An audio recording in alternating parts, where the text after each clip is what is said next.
একটা জিদ কাজ করে, আমি একদম আচরণ করি। কারণটা কি? কারণ তুমি কিভাবে তোমার যে লোকটা তোমার নিজের মেয়েকে রেপ করার চেষ্টা করছে, যে লোকটা বারবার দিনের পর দিন ফিজিক্যাল অ্যাসল্ট করার চেষ্টা করছে, তাকে তুমি তোমার ঘরে কিভাবে অ্যালাউ করো? আমার আম্মা আমার উত্তর দেয় কি, তো তুই যে আগে দুইটা ফোলার লগে প্রেম করতি, এটা কি দোষ না? এটা উত্তর দেয়। আমি স্বেচ্ছায় আমার দুইটা ছেলের সাথে প্রেম করি, আমি একটা ছেলের সাথে স্বেচ্ছায় প্রেম করি, আর আমার মাও আমাকে ফিজিক্যালি অ্যাসল্ট রেপ করার চেষ্টা করে। দুইটা কি এক হইতে পারে কোনোদিন? না, এটা কিভাবে এক মানে হয়? আপনি আমাকে উত্তরটা বুঝছেন? তুই বুঝছি। কি মেডিকেলের তুই তোর লগে না একটা পোলার প্রেম ছিল, তুই প্রেম করতে পারতি না, তুই না প্রেম করতি? আমার কাছে মনে হচ্ছে যে মানে তারা যে অপরাধ গুলা করে গেছে, এই যে তারপরে দেখেন, তারপর আমার শ্বশুরের টাকা মেরে দিতে, সেটার ইফেক্ট আমার উপরে আসছে না? আমার শ্বশুরটা আমাকে প্রেগনেন্ট অবস্থায় লাথি মারছে। হ্যাঁ, তো এই জিনিসগুলো, এই যে ভোগগুলা, তারপর আমার জামাইয়ের নামে লোন নিয়ে রাখছে এবং সেই লোনের টাকাটা দিতে চায়। সো টুডে টুমরো সে যদি কালকে মারা যায়, 2 দিন পরে আমার জামাই আমার পিটাবে, তখন দেখা যাবে কি দোষটা হবে আমার জামাইয়ের, বাট মূল হোতা যে তারা, এটা কিন্তু হাইট হয়ে যাবে। হুম। মানে বুঝতে বুঝতে পারছেন? কালকে ঘটনাটা বলি, গতকালকে এই কথাগুলো নিয়ে ইস্যু ধরছে। আমি আম্মাকে বললাম যে দেখো, আমার যে টাইমে বিয়ে হয় ওই টাইমে আব্বা সচ্ছল ছিল, আব্বার টাকা পয়সার কোনো অভাব নাই। হ্যাঁ, আমার কথা হচ্ছে তুমি আমাকে যখন বিয়ে বাড়িতে লাগেজ নিয়ে পাঠাও, হ্যাঁ, আমরা তো নতুন বিয়ে, আমরা হয়তো শ্বশুর বাড়ির সম্পর্ক ওইভাবে, তুমি আমাকে করছো কি, আমাকে লাগেজের ভিতরে একটা নতুন কাপড় চোপড় দিয়েও পাঠানে, শ্বশুর বাড়ি থেকে আমাকে যে জামা কাপড় গুলা দেওয়া হয়েছে সেগুলাই দিছো, আর আমার বড় বোনের 2টা পুরানো শাড়ি দিয়ে পাঠাইছো। এবং এই জিনিসটার জন্য আমি যখন শ্বশুর বাড়িতে ঢুকি তখন আমাকে এই কথাগুলো অনেক শোনা হয়েছে। তো তুমি এই কাজটা কেন করছো? আমার কথা হচ্ছে ওই টাইমে আমি একবারে বলছি যে তুমি কি আমাদের বিয়ে বাবদ কাপড় চোপড় শপিং কিনা বাবদ টাকা দেন? আব্বা বলে আমি দিব না, কারণ আমি তো 5 লাখ টাকা দিছি তোর মারে, তোর মা কি করছে? এটা বলছি না, মানে আম্মার বিয়াটা, আম্মা হচ্ছে মানে তার সবকিছু তার ভাই বোনদেরকে, এই যে আমার বাবা আমাদেরকে কোনো প্রপার্টি কিছু দিতে পারে নাই, তার এগেন্স্টে অনেক লোন টোন আছে। হ্যাঁ, কিন্তু তার বড় ভাই রে, হ্যাঁ, গ্রামে জমি কিনে দিতে, মানে আমার আম্মার মধ্যে পাওয়ারটা আছে, আর মানে আমার বড় মামাকে এসে গ্রামে জমি কিনে দিতে বাধ্য করছে।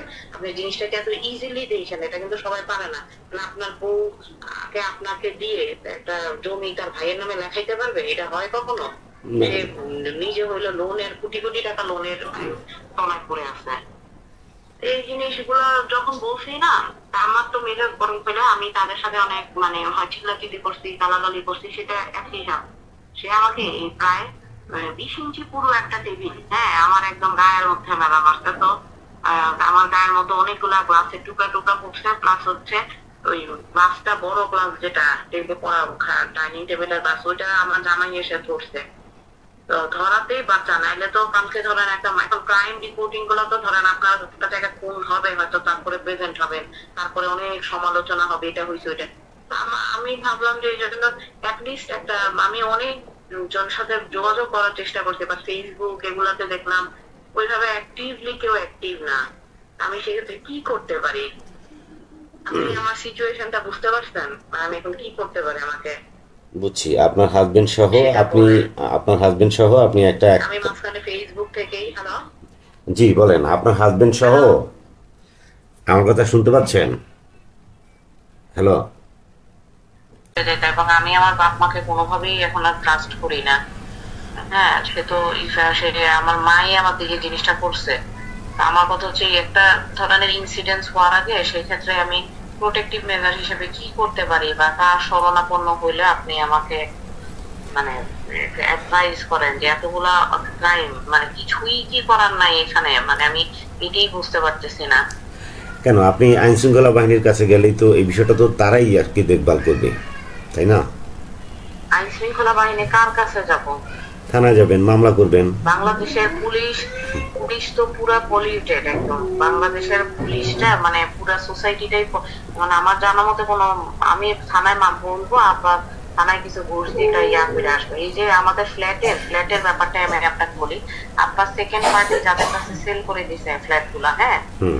ওই লোকটা কাকে পুলিশের ডিজি না কি জানি, একটা ডিবি পুলিশ নাকি আনে দিয়ে জানি কমপ্লেন করাইছে সেই লোক মোজাম্মেল, মানে ওই যে যারা ফ্ল্যাটে এই মুহূর্তে থাকে আর কি। হ্যাঁ, আচ্ছা সে আচ্ছা। ডিবি পুলিশে সেই পুলিশ আব্বারা ডাকাইছে।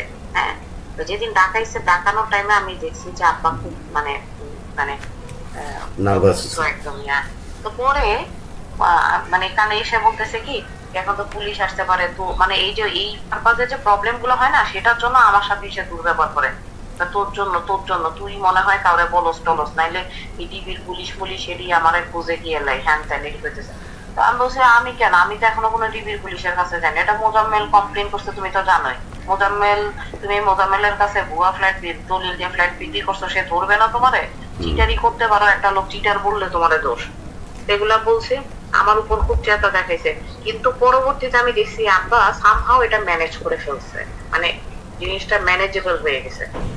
এখন এটা কিভাবে ম্যানেজ করছে বুঝছেন? এখন আমি যে যাব, আমি কমপ্লেন করলাম, পরে তো ওই সমস্ত কমপ্লেন তো ওইটা করছে মোজাম্মেল, মানে ওই ফ্ল্যাটের লোকজন করছে। এখন আমার কথা হচ্ছে আমি যখন করব তখন তো সে আমার এগেনস্টে আরো বেশি স্টেপ নিবে।